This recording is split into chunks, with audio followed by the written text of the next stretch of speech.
Hello, innovators. I'm Todd Wyant, and welcome to the Bridging the Gap podcast presented by Great Tech Group. This episode was recorded live from Autodesk University in Nashville, Tennessee, where the brightest minds in construction, design, and technology came together to shape the future.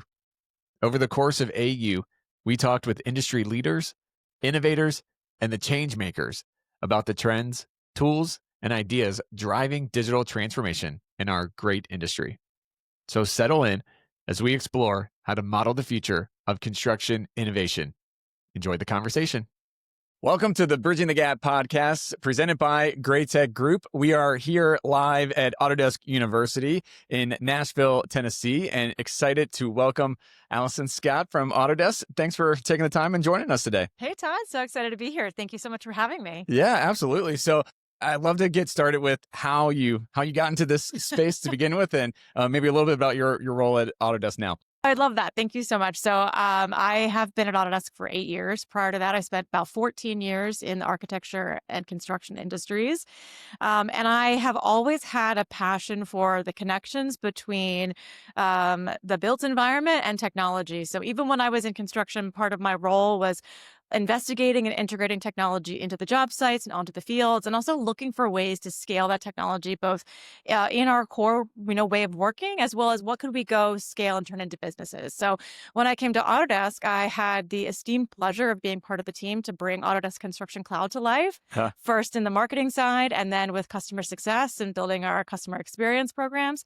And now I'm taking all of that rich knowledge and applying it to sustainability, because one of the things I really wanted to do and saw opportunity for was to say, okay, great. How do we take all of this amazing data, this rich geometry that's being created, and have a better impact on our people and our planet, as well as the bottom line? So part of my job now is, having just joined the impact team in January, is building a growth strategy and customer engagement team focusing specifically on sustainability. So I'm not just looking at construction anymore. I'm looking at the entire built environment ecosystem, which we saw some of that conversation come to life today on the main stage with Andrew. And the idea of how do we partner with industry professionals and customers, especially large construction companies, to make their sustainability goals actionable. And that's part of what I do today. So before we really dive into the sustainability aspect of it, you have a really cool vantage point on the AEC industry in general. What have you noticed have been some of the big trend movers? Because even the last 5 years have been a wild and crazy ride. What stands out to you in that time? I think one of the things that's been most pronounced for me is just to see how much the conversation has shifted about the role of technology overall in AEC. And I think what used to be a very difficult conversation with my fellow folks in construction around even just at some point using an iPad on the site has now become conversations about data accessibility, has become a conversation about integration, interoperability, has become a conversation about using insights and moving towards more predictive ways of working. And just being able to now say that we're having that conversation instead of a fight around the role of technology, I think has been a major mover in the past 5 years. I'm starting to see that same conversation shifting with sustainability. I feel like we are at the beginning of a hockey curve moment where it's not just about talking about sustainability or green building because we think it's a good idea or because we want to achieve a certain LEED certification rating, or because, it looks good on paper, but really because it's driving value for the business as well as for the planet. Yeah, interesting. Well, so you were talking there about kind of the evolution of the technology embracement aspect of it. What do you think is behind that? Is it a generational thing that as, younger people, millennials are coming in and taking over more, that's shifting it? Is it just people got more comfortable using the tools and the technology got better? All the above? I think it's 100% all of the above. There's no one factor that's driving it. Definitely the generational shift is a part of it. I think millennials coming into the emerging generation coming into construction. There's research that indicates that millennials have a very low threshold for inefficiency. Myself being one of them, elder millennial representing here. And digital natives are showing up and popping up on job sites being like, why can't I just pull out my phone and be able to answer this RFI right now? And being able to, being willing to have the courage to ask that question and then seek solutions that are solving for that was obviously one big factor. I'd say the other factor is that on the technology side, technology providers, solution providers, and service providers like Graytech are making the technology and the ways that we work more accessible. So it's not that the technology itself is becoming more usable. It's becoming more accessible. It's becoming more interoperable, such that it becomes part of the conversation and part of the everyday way of working. It's no longer being relegated to a singular BIM department or one really smart project engineer who happens to have, wear 3 different roles or 3 different hats on that job, right? It's becoming way more ubiquitous. I do not know any superintendent that does not walk around with their iPhone and a smartwatch anymore. Every single one of them do. And that is a ubiquitousness is permeated through our day-to-day, and it's also permeated the job site. And I think it's a spot on point in that when you have just the one champion that this is my digital, that's my digital person. Yeah.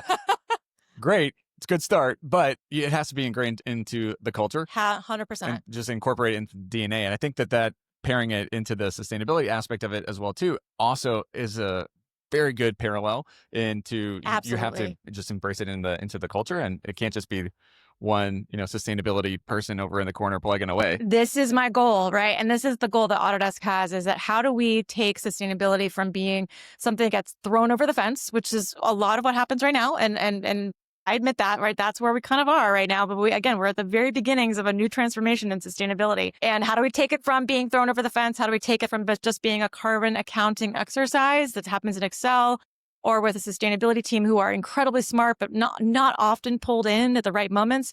How do we move from that to having it be a part of everybody's job, and it's integrated into the way we work because we're surfacing the right data and we're surfacing up the right insights to make decisions earlier, faster, with more intention? So I'm going to build up a bit of a straw man here. So all right. Feel free to burn it up afterwards. I think with sustainability, a lot of times it can feel like just a buzzword for people. Yeah. It's lacking the kind of, okay, great. I know that there's a big problem. It's massive. It's kind of overwhelming. Where do we start? So I'm just going to bury my head in the sand or just kind of plug away over here. How do you take a very big, complex issue and make it grounded in that kind of practical reality? This is the crux of the entire issue, right? There is no one legal definition of what sustainability means. Right. Okay. And that creates some really interesting challenges, especially for the built environment, who are so used to being regulated. Sure. Right? Yeah, You're like, hey, wait a minute. Yeah. How do I actually measure this? How do I do sustainability when you're not telling me what it is? Yeah, give me the equation. Where's the equation? Where's the OSHA regulation? I don't get it. And those are the things in the conversations that we're having every day. Now, on the other side of the coin, in places like Europe, things are heavily regulated. And so what we're starting to see is a shift from thinking about sustainability as sort of this enigma to adding a high level of specificity into what are we actually trying to solve for right now.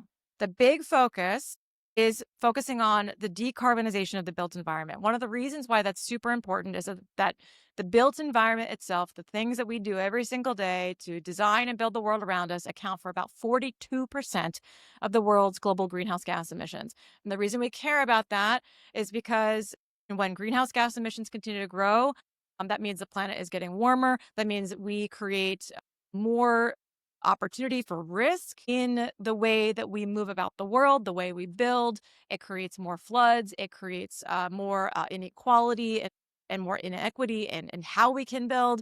It makes it much more difficult, frankly, for the built environment to sustain. That is, in order to continue. So a big focus for Autodesk is on how we tie and surface up carbon data and make carbon just as important as the way how we manage cost.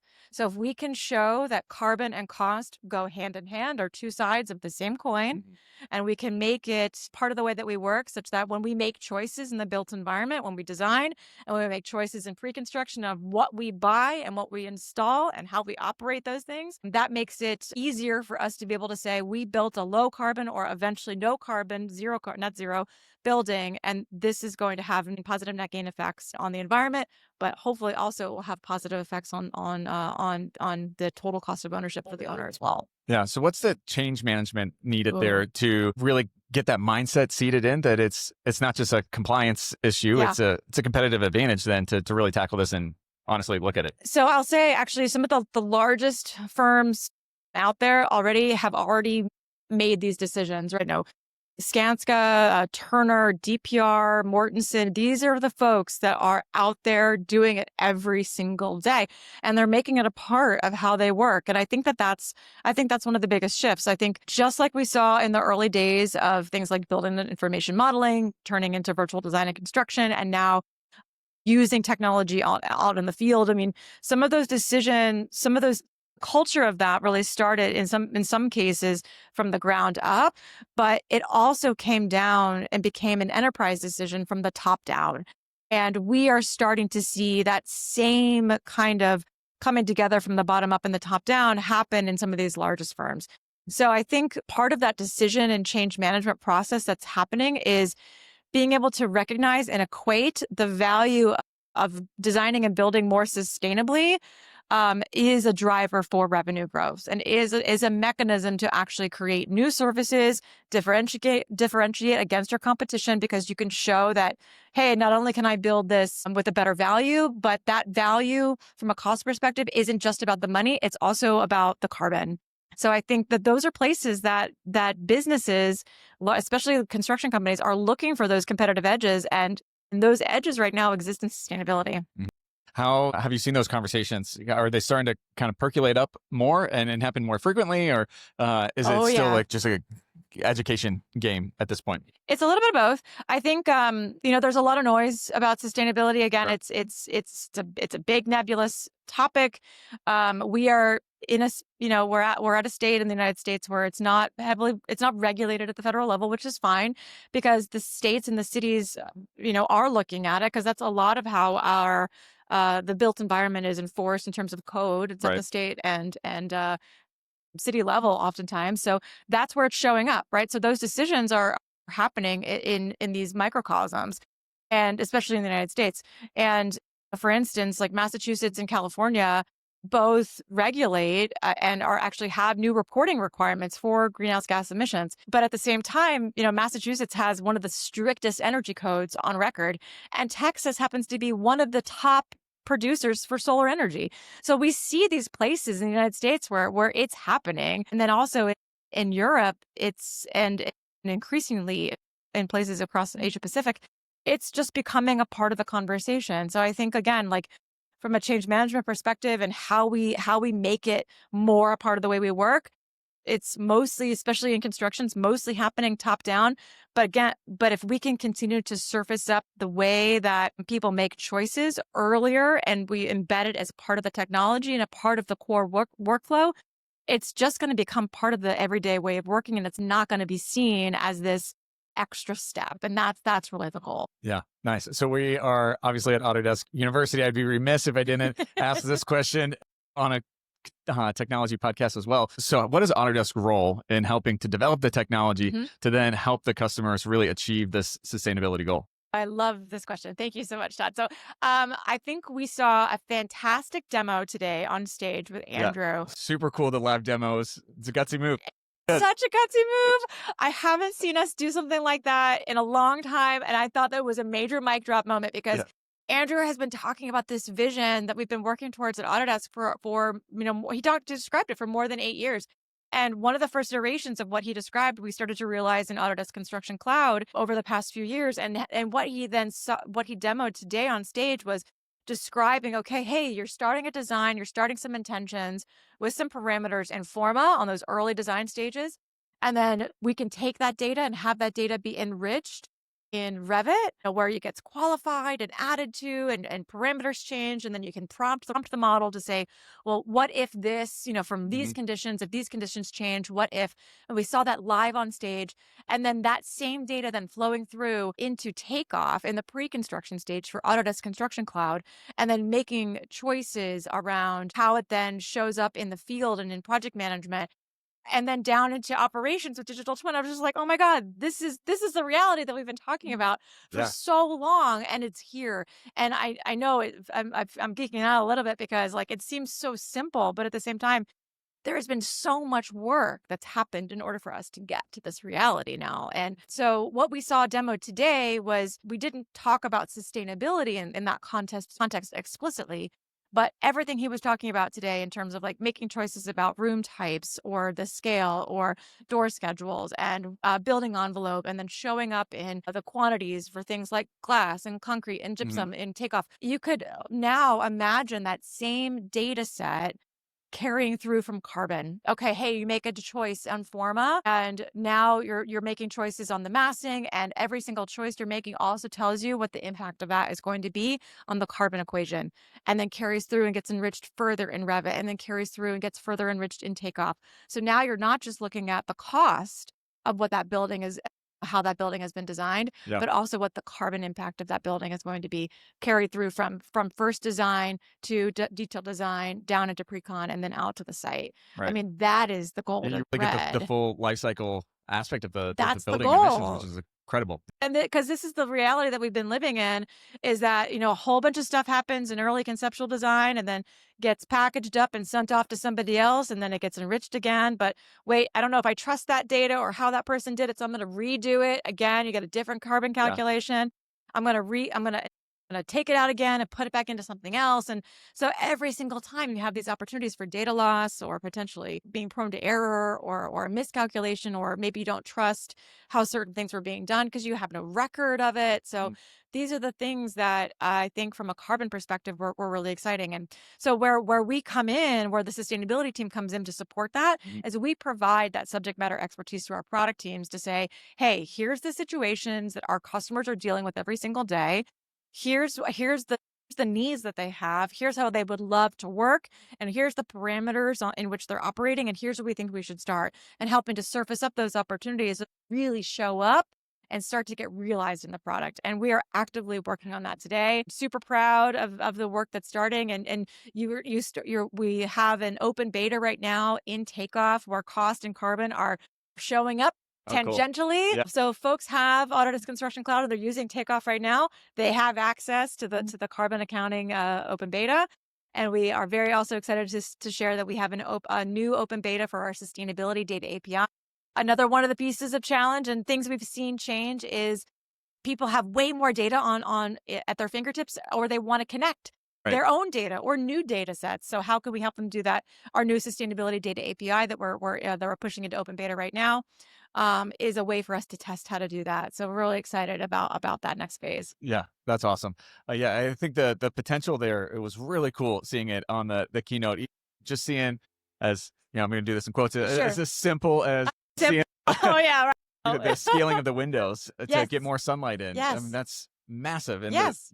the downstream effect of that, with the logic being there, the downstream effect of that is huge, and the potential is really cool. So it's exciting to see. One of the things that I was thinking about too when Andrew was doing his keynote was, a couple years ago when with ACC, it was about connected construction. Yes. And that was the big promise and delivery, and ACC has done awesome jobs in getting there.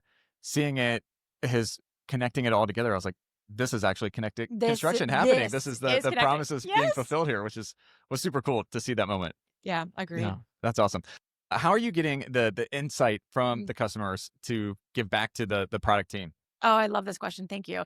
So part of my job is I partner very closely with our solutions organization, and the sustainability team overall at Autodesk operates in a very unique way. We operate as business partners to the larger organizations.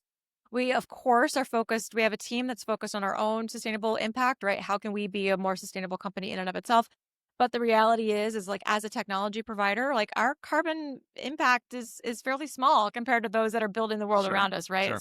So we do things in order to help offset our carbon impact, but we also invest in the future of sustainable technology, and try to pave the way for new exciting technologies around sustainability to come into the market. Things like sustainable aviation fuels, and there's a fantastic exhibit on the floor today about Last Energy, are somebody that we've invested in and supported through our foundation on building modular nuclear components to support bringing energy. I'll have to go check it out. Yeah, oh my God. A little break here. It's incredible, right? Like when you're in energy deserts and like trying to be able to drop in and create create energy accessibility in places that need it. Or you think about like the role of the data center and how like we need more energy than we can actually support with putting data centers online. Like what Last Energy are doing is helping to fill the void there. And they are somebody that we are, investing in and supporting. both as Autodesk as well and within our foundation. So we did on in my team focusing on growth strategy and customer engagement. We look for places that are industry conveners. One of our big partnerships is with an organization called the World Business Council for Sustainable Development, WBCSD, and they are focusing on research and development and bringing together folks that are operating in the sustainable space for the built environment. And Autodesk is a part of that conversation so that we can say, hey, when we're talking about managing carbon in this phase of the life cycle, like, what do we all mean? Let's build a common lexicon. Let's have a common language. Let's test our assumptions. So we have a new white paper that is actually dropping this week, all about Nice. some of that Yeah. research. Our first phase of research around the role of BIM and carbon together, and like, how do we overcome some of these data challenges? And then we're entering into another phase of research around the construction phase around it. So those insights actually get synthesized as a part of the way that we work. And we aggregate it with additional insights from our customer conversations where we're directly interfacing with folks here at Autodesk University or other events or through our engagements with account teams. And yeah, we synthesize those insights and then be able to surface them up directly to our product teams. I'll also mention that our solutions team is amazing because they also focus on de-risking and scaling through proofs of concept. So while the larger research organization is hyper-focused on delivering the large intentions and bigger, broader goals of the business, we can go test and scale some stuff and then bring it forward to the product teams to be like, hey, this is how we think this needs to work. This is the workflow. This is the why behind it. And then we work with them to begin to integrate that into the core products. That is our goal. Yeah, that's awesome. So there's a lot of cool stuff. Yeah, there. sorry, I know. Lots of stuff I just launched Those into. are great. I love it. So over the next kind of 3 to 5 years, what of those opportunities do you think is going to kind of flush out more fully and really excites you? I think you're going to see cost and carbon, like that's going to become part of a core workflow. So we're already seeing it in open beta, and it's we're seeing early indicators that is going to become part of the conversation and part of the workflow. I'd love to see it just become part of the pre-construction process overall, especially in construction.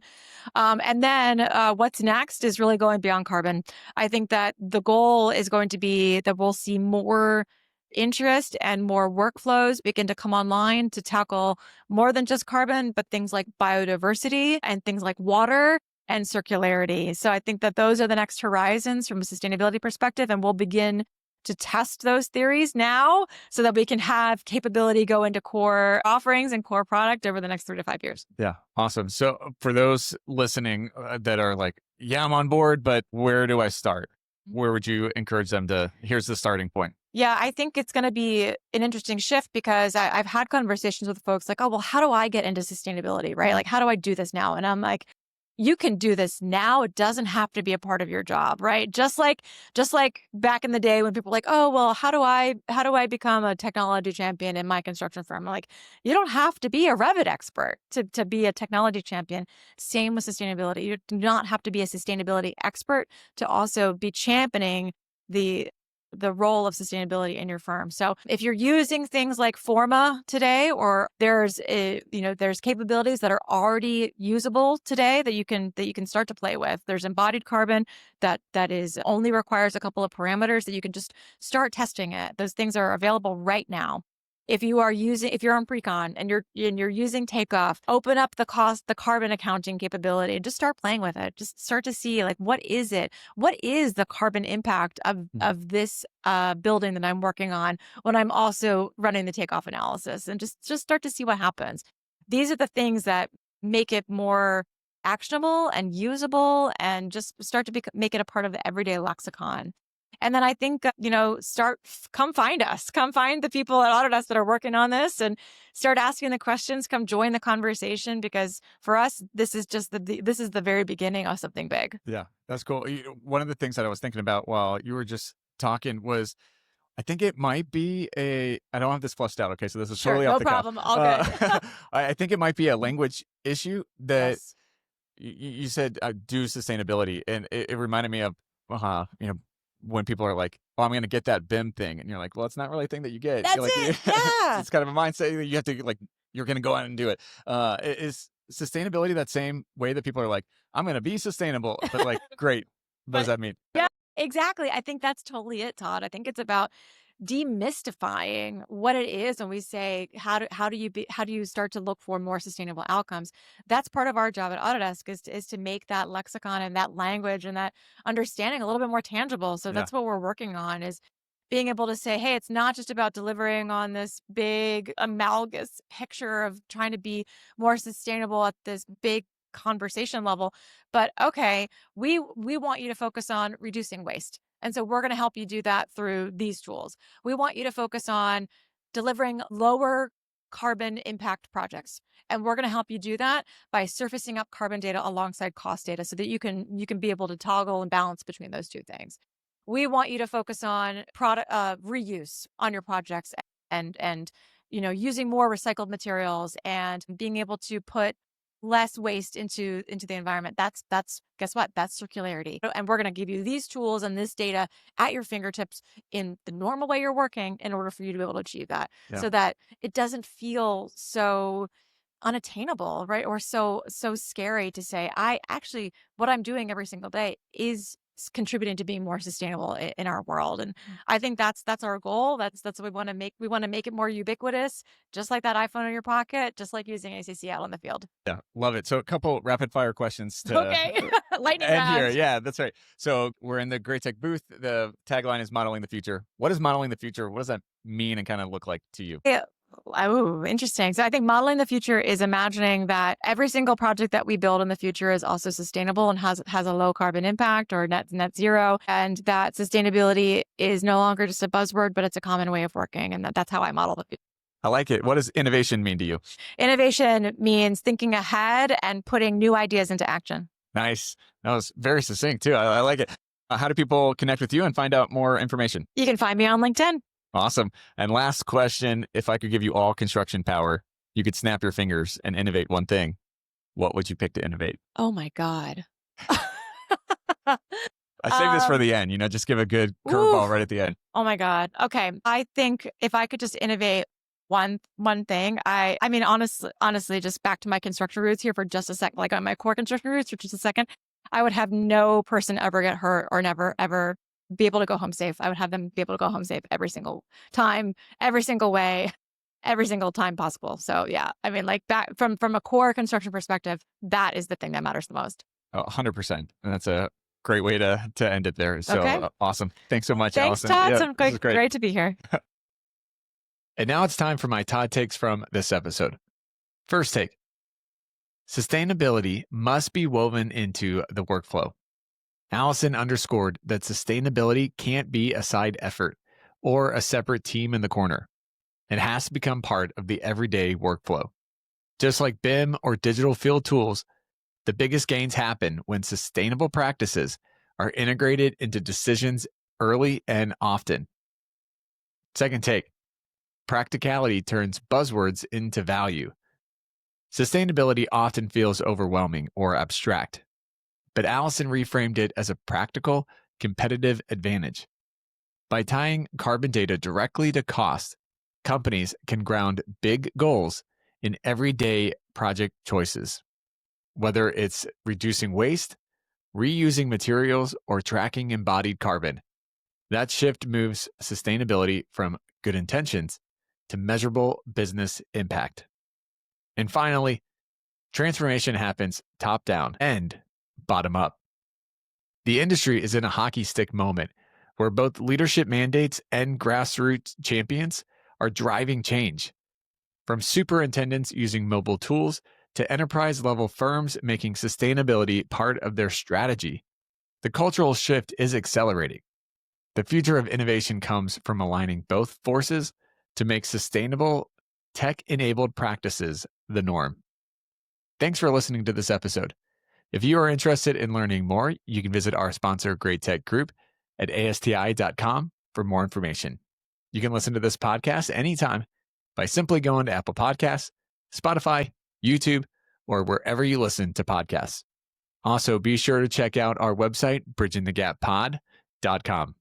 As always, I'm Todd Wyatt, thanking you for joining the conversation to model the future on the Bridging the Gap podcast. Keep innovating.